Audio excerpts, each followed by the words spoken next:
যানজট নয়, এবারের ঈদ যাত্রায় বেশি শঙ্কা নিরাপত্তা নিয়ে। টাঙ্গাইলে ট্রাকের সাথে সংঘর্ষে মাইক্রোবাস যাত্রী বাবা ও 2 ছেলে নিহত। সিলেট বাদে আপাতত কোথাও বন্যা প্রবণতা নেই, বলছে বন্যা পূর্বাভাস ও সতর্কীকরণ কেন্দ্র।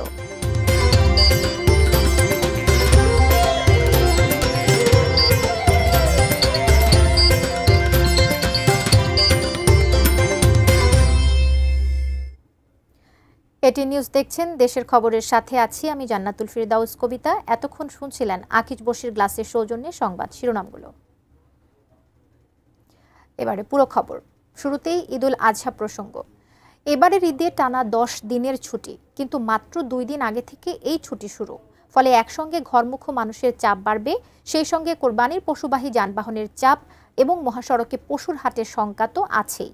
সড়ক মহাসড়কগুলোর কি অবস্থা, আইন শৃঙ্খলা বাহিনীর প্রস্তুতি বা কতটা রয়েছে, খোঁজ নেওয়ার চেষ্টা করেছেন সহকর্মী মনিরুল ইসলাম মিন্টু। এবারের ঈদেও সবচেয়ে বেশি চাপ থাকবে ঢাকা, চন্দ্রা, টাঙ্গাইল, সিরাজগঞ্জ, বগুড়া মহাসড়কে। যমুনা সেতুর টোল প্লাজা এবং সাভারের আশুলিয়া এলাকায় এলিভেটেড এক্সপ্রেসওয়ের কাজ চলাই এবারও ভোগান্তির আশঙ্কা থাকবে। রাস্তাঘাটের অবস্থা খারাপ, সমস্যা প্রশাসনের আরো একটু চাপ বাড়ানো লাগবে। ঈদের মধ্যে চাই রাস্তা ক্লিয়ার, যাবো আসবো সুন্দরভাবে। এছাড়া ঢাকা গাজীপুর ময়মনসিংহ মহাসড়ক, ঢাকা নরসিংদী সিলেট এবং ঢাকা কুমিল্লা চট্টগ্রাম মহাসড়কেও যানজট হতে পারে। এখন সড়ক মহাসড়কে পশুবাহী যানবাহনের চাপ বেড়েছে। কোথাও কোথাও সড়কের পাশেই বসেছে পশুর হাট। চাঁদাবাজি এক শ্রেণীর লোক আছে, স্থানীয়ভাবে তারা দাঁড়িয়ে যায়। ঈদের সময় ঢাকার আশপাশ গাড়ি ছেড়ে যাচ্ছে, দাঁড়াও। তাদের পথ পরিচয় জিজ্ঞেস করলে তারা আমরা এই এলাকার লোক, বা আমরা এই সংখ্যাটা অধিক হারে বেড়ে গেছে। দ্বিতীয়ত সমস্যা হলো যে যানজট কৃত্রিমভাবে লেগে থাকে কিছু কিছু পয়েন্টে, চন্দ্রা, আবদুল্লাপুর, আপনার মৌচাক, আপনার নারায়ণগঞ্জের যে আপনার সিদ্ধিরগঞ্জ। এছাড়া সাভার এবং গাজীপুর এলাকায় গার্মেন্টসগুলো একসঙ্গে ছুটি দিলে ঘরমুখ মানুষের চাপ বাড়বে এই সময়ে। যদি ছুটি ব্যবস্থাপনা ঠিক করা না হয়, আপনি যতই সুন্দর সিদ্ধান্ত নেন, একসাথে সব মানুষ যখন রাস্তায় নামবে সমস্ত কিছু মেছাকার হয়ে যাবে। জাতীয় মহাসড়কের মোড়ে মোড়েও কিন্তু কোরবানির পশুর হাট। অবশ্য যানজট এবং ভোগান্তিকে ছাপিয়ে এবারে আশঙ্কা ঈদযাত্রায় নিরাপত্তা নিয়ে। গত কয়েক মাস ধরে সড়ক মহাসড়কে যেভাবে ছিনতাই ডাকাতি বেড়েছে, তাতে ঈদের সময়ে মানুষকে এমন আশঙ্কা নিয়েই বাড়ি ফিরতে হবে। আমরা গাড়ি চালাই ভয়ে ভয়ে, মনে করেন রাস্তার যে পরিস্থিতি, পরশু দিনে মনে করেন আপনার টাঙ্গাইল থেকে এক গাড়ি সবিন তেল গাড়ি চিন্তাই করে যানজট এগুলা চিন্তায়ের পড়তে এগুলো যেন ক্লিয়ার পাই, এই আর কি। আলহামদুলিল্লাহ, ঈদে ঢাকা এবং এর আশেপাশের জেলা থেকে প্রায় 1.5 কোটি মানুষ নিজ নিজ গন্তব্যে যাবেন, এমনটি ধারণা করা হচ্ছে। এর মধ্যে সড়ক পথেই যাবেন প্রায় 75% মানুষ। মনিরুল ইসলাম মিন্টু, এটি নিউজ, ঢাকা। পবিত্র ঈদুল আজহার আর মাত্র 3 দিন বাকি। পরিবারের সাথে ঈদ উদযাপনে মানুষ ছুটছে বাড়ির পথে। বাস, লঞ্চ ও রেলপথে বেড়েছে ভিড়। ঈদযাত্রা নির্বিঘ্ন করতে কাজ করছে সংশ্লিষ্ট দপ্তর সহ আইন শৃঙ্খলা বাহিনী। প্রতিনিধিদের তথ্য ছবিতে ডেস্ক রিপোর্ট। ঢাকা মাওয়া এক্সপ্রেসওয়ে দক্ষিণ পশ্চিমাঞ্চলের 23 জেলার মানুষের সড়ক যোগাযোগের অন্যতম এই মহাসড়কটিকে স্বাভাবিক রাখতে কাজ করছে জেলা পুলিশের পাশাপাশি হাইওয়ে পুলিশ, র্যাব ও সেনাবাহিনী। পদ্মা সেতু টোল প্লাজা কর্তৃপক্ষ জানিয়েছেন, ঈদযাত্রা নিরবচ্ছিন্ন রাখতে টোল প্লাজায় 8টি বুথ রাখা হয়েছে। এছাড়া মোটরসাইকেলের জন্য রয়েছে আলাদা বুথ। কোরবানি ঈদে সাধারণত 2-3 দিনেই দেখা যাবে অনেক গাড়ি, যেটা রোজায় হয় না, অনেক গাড়ি পার হবে। একদিনে ধরেন 25,000 পর্যন্ত যায়, 25-30,000 পর্যন্ত চলে যায়। একসাথে যখন গাড়িগুলো চলে আসে তখন হয়তো গাড়িগুলো ছাড়তে একটু সময় লাগে, কিন্তু আমরা চেষ্টা করি যত তাড়াতাড়ি সম্ভব গাড়িগুলো ছেড়ে দেওয়ার জন্য। যাত্রীদের চলাচল নির্বিঘ্ন করতে ঈদের আগে বুধ ও বৃহস্পতিবার এবং পরে 12 থেকে 14 জুন পর্যন্ত মহাসড়কটিতে কোনো ধরনের ট্রাক, কাভার্ড ভ্যান ও ফিটনেসবিহীন গাড়ি চলাচলে নিষেধাজ্ঞা দেওয়া হয়েছে। ধলেশ্বরী টোল প্লাজা এবং পদ্মা সেতু টোল প্লাজায় এখানে অনেক সময় গাড়ির চাপ বেড়ে যায়, সেখানে যানজট হওয়ার সম্ভাবনা থেকে থাকে। সেক্ষেত্রে আমরা সেখানে ব্যাপক প্রস্তুতি গ্রহণ করেছি। এদিকে পদ্মা সেতু চালুর পর বরিশাল ঢাকা নৌ রুটে লঞ্চ যাত্রীর সংখ্যা কমে গেলেও মঙ্গলবার থেকে ঈদের বিশেষ লঞ্চ সার্ভিস চালু রয়েছে। রংপুরের বাস টার্মিনালগুলোতে বেড়েছে মানুষের ভিড়। যানজট সহ ঘরে ফেরা মানুষের বিভিন্ন সমস্যা সমাধানে সেনাবাহিনী ও পুলিশ যৌথভাবে কাজ করছে। যাত্রীদের জন্য অস্থায়ী সেবা কেন্দ্র স্থাপনের পাশাপাশি অ্যাম্বুলেন্সের ব্যবস্থা রেখেছে পুলিশ। ঈদ পরবর্তী সপ্তাহ পর্যন্ত এই সেবা কার্যক্রম অব্যাহত থাকবে। এদিকে ঈদ সামনে রেখে ময়মনসিংহ রেল স্টেশনে বাড়ি ফেরা মানুষের ভিড় প্রতিদিনই বাড়ছে। ট্রেনের শিডিউল বিপর্যয়ে ভোগান্তিতে পড়েছেন যাত্রীরা। ট্রেনের অপেক্ষায় করছি, এখনো ট্রেন আসতেছে না, কখন আসে সেটা বলতে পারতেছি না। আজকে একটু লেটে আসছে, যেহেতু যাত্রীর চাপটা ঈদের সময় বেশি।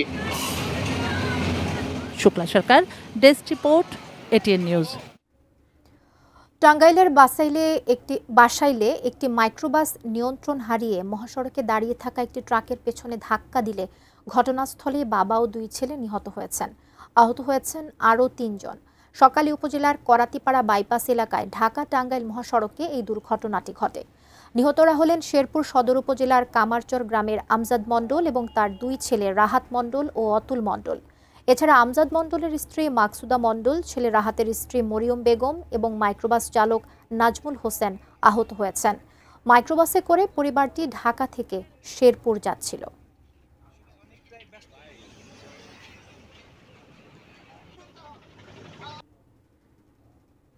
দেশের খবরে আছি, সময় হলো বিরতির, ফিরে আসছি আরো জানিয়ে।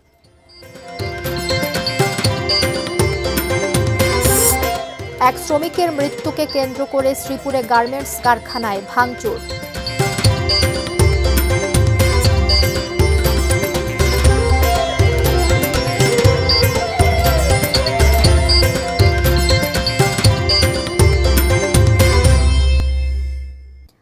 ফিরে এসে সবাইকে আবারও আমন্ত্রণ জানাচ্ছি দেশের খবরের সাথে আছি আমি জান্নাতুল ফিরদাউস কবিতা। সিলেট অঞ্চল বাদে এখন পর্যন্ত দেশের আর কোথাও বন্যা প্রবণতা নেই বলে জানিয়েছে বন্যা পূর্বাভাস ও সতর্কীকরণ কেন্দ্র। অতিবৃষ্টি কমার কারণে আগামী 2 দিন পানি খুব বাড়বে না বলেও নিশ্চিত করেছে সংস্থাটি। আর রংপুর বিভাগে আগামী 24 ঘন্টা নদীগুলোতে পানি কমলেও পরবর্তী 2 দিন আবারও বাড়ার আশঙ্কা রয়েছে। সিলেটের সুরমা, কুশিয়ারা ও মৌলভীবাজারের মনু নদীর পানি বিপদসীমার উপর দিয়ে প্রবাহিত হচ্ছে। গত 24 ঘন্টায় মৌলভীবাজার, সুনামগঞ্জ, ব্রাহ্মণবাড়িয়া, নরসিংদী অঞ্চলে অতিবৃষ্টি কমে নেমে এসেছে ভারী বৃষ্টিপাতে। আগামী 48 ঘন্টা পর্যন্ত যদিও ভারী বৃষ্টিপাতের প্রবণতা কমে এসেছে, তবে কিছুটা বৃষ্টিপাত রয়েছে। এই কারণে এই নদীর সময়ের পানির সীমাতে আরও কিছুটা বৃদ্ধি পেতে পারে এবং বিপদসীমার উপরেই থাকতে পারে। অন্তত আগামী 2 দিনে বন্যা পরিস্থিতি থাকবে। বৃষ্টি না থাকায় পানি কমবে চট্টগ্রাম, ফেনী, কুমিল্লা অঞ্চলে। তাই দেশের আর কোথাও এই মুহূর্তে বন্যা প্রবণতা না থাকার কথা বলছে বন্যা পূর্বাভাস কেন্দ্র। ফেনী, কুমিল্লা বা চট্টগ্রাম অঞ্চলের পানি অলরেডি বিপদসীমার নিচে অবস্থান করছে। ভারতের উজানে আসামে পানি বাড়ার কারণে ব্রহ্মপুত্র ও পদ্মা নদীযোগে আগামী 2 দিন বাড়বে পানি, পরবর্তীতে আবারও কমবে বলছে বন্যা পূর্বাভাস ও সতর্কীকরণ কেন্দ্র। আসাম অঞ্চলে পানির সমতল বৃদ্ধি পাচ্ছে বিগত 2 দিন ধরেই, যার প্রভাব আমাদের দেশে পড়ছে এবং ব্রহ্মপুত্র, যমুনা নদীর পানির সমতল আগামী 2 দিন পর্যন্ত বাড়তে পারে। তবে চতুর্থ এবং পঞ্চম দিন থেকে সেটা আবার পানির সমতল ফল করা শুরু করবে। তিস্তা নদীর পানির সমতল আগামী 1 দিন পর্যন্ত হ্রাস পেতে পারে। পরবর্তীতে কিছুটা বৃষ্টিপাতের প্রবণতা রয়েছে, যার ফলে বৃদ্ধি পেতে পারে। পানি বৃদ্ধি পেয়ে হয়তো সতর্ক সীমায় যেতে পারে। কিশোর জাহান, এটিএন নিউজ, ঢাকা। বৈরী আবহাওয়ার মধ্যেও আজ থেকে বরিশালে পশুর হাটে পশু বেচা বিক্রি শুরু হয়েছে, তবে দাম বেশি বলে জানিয়েছেন ক্রেতারা। চরমোনাই মাদ্রাসা মাঠ থেকে বিস্তারিত জানিয়েছেন প্রতিনিধি মোহাম্মদ হুমায়ুন কবির। আমি রয়েছি বরিশাল সদর উপজেলার চরমোনাই গরুর হাটে। এই গরুর হাটটি বরিশাল অঞ্চলের সবচেয়ে বড় গরুর হাট, কিন্তু বৈরী আবহাওয়ার কারণে এখানে গরুর সংখ্যা আমরা কম দেখতে পাচ্ছি এবং ক্রেতা বিক্রেতার সংখ্যাও কম। এবং এখানে বেশ বড় বড় গরু এখানে উঠেছে। বিশেষ করে এখানে সেই কুষ্টিয়া, ঝিনাইদহ, যশোর, চুয়াডাঙ্গা এই অঞ্চল থেকেই গরু এখানে বেশি এসেছে এবং এখানে একটি গরু সর্বোচ্চ 5 লাখ থেকে 6 লাখ টাকা দাম ব্যাপারীরা ডাকছে। এখানে আমি ক্রেতাদের সাথে কথা বলছি, তারা বলেছে যে গতবারের চেয়ে এবছর গরুর দাম অনেক বেশি এ কারণে তারা কেনাকাটা করতে পারছে না এবং তাদের সাধ্যের মধ্যে তারা কিনতে পারছে না। তবে একটি জিনিস আমি বলতে পারি যে কোনো গরুর হাটে আমরা আইনশৃঙ্খলা রক্ষাকারী বাহিনী, বিশেষ করে পুলিশ এবং টাকা চেক করার জন্য যে মেশিন, সেই মেশিনও আমরা দেখতে পাইনি। এখানে শুধু বেচা কিনা হচ্ছে। এবং আরেকটি জিনিস না বললেই নয়, গরু যে এগুলো গরু কোনো রোগ আছে কিনা সেগুলো চিহ্নিত করার জন্য কোনো ব্যবস্থা নাই। এই ছিল আমার কাছে বরিশালে গরুর হাটের বেচা কিনার সর্বশেষ। দেশের খবরে আছি, সময় হলো একটা বিরতি নেবার, ফিরে আসছি, সঙ্গেই থাকুন।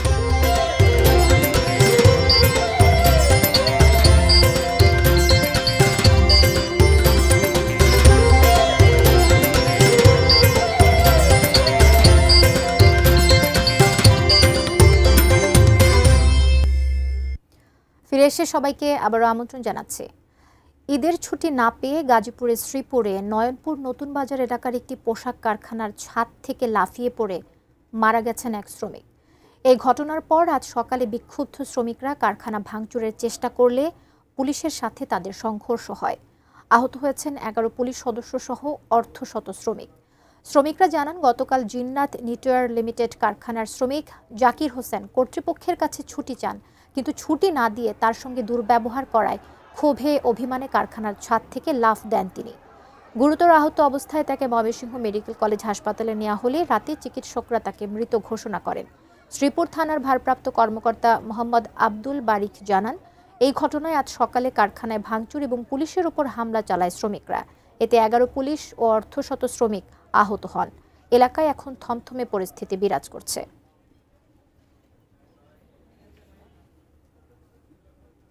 রংপুরে বেড়াতে আসা 2 ইরানি নাগরিকদের হেনস্থার ঘটনায় করা মামলায় 4 আসামি কারাগারে। মঙ্গলবার দুপুরে রংপুর জেলা ম্যাজিস্ট্রেট আমলি আদালতের মাধ্যমে তাদেরকে জেল হাজতে পাঠানো হয়। কোর্ট ইন্সপেক্টর মোহাম্মদ আমিনুল ইসলাম জানান, অভিযুক্ত 4 জনকে আটকের পর গতরাতেই পুলিশ বাদী হয়ে মামলা করেন।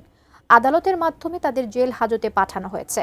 রংপুর সেনানিবাসের তারাগঞ্জ ক্যাম্পের কমান্ডার মেজর সানিয়াত চৌধুরী সৃজন জানান, দক্ষিণ গনিরামপুর এলাকায় বিশৃঙ্খলার খবর পেয়ে সেনাবাহিনী সেখানে পৌঁছয়।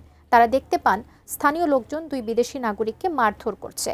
সেনাবাহিনীর সদস্যরা দ্রুত তাদের উদ্ধার করে নিরাপদ স্থানে নিয়ে যান। ঘটনার সঙ্গে জড়িত সন্দেহে 4 জনকে আটক করে সেনাবাহিনী।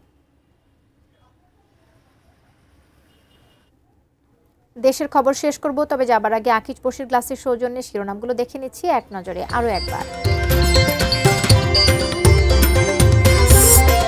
যানজট নয়, এবারের ঈদ যাত্রায় বেশি শঙ্কা নিরাপত্তা নিয়ে। টাঙ্গাইলে ট্রাকের সাথে সংঘর্ষে মাইক্রোবাস যাত্রী বাবা ও 2 ছেলে নিহত।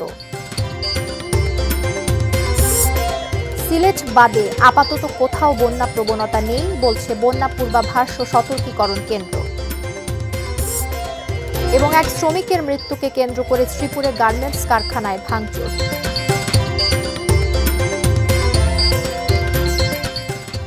এই ছিল আজকের মতো দেশের খবর। কাল আবারও দেখা হবে একই সময়। সেই পর্যন্ত ভালো থাকুন, সুস্থ থাকুন, এটি নিউজের সঙ্গে থাকুন।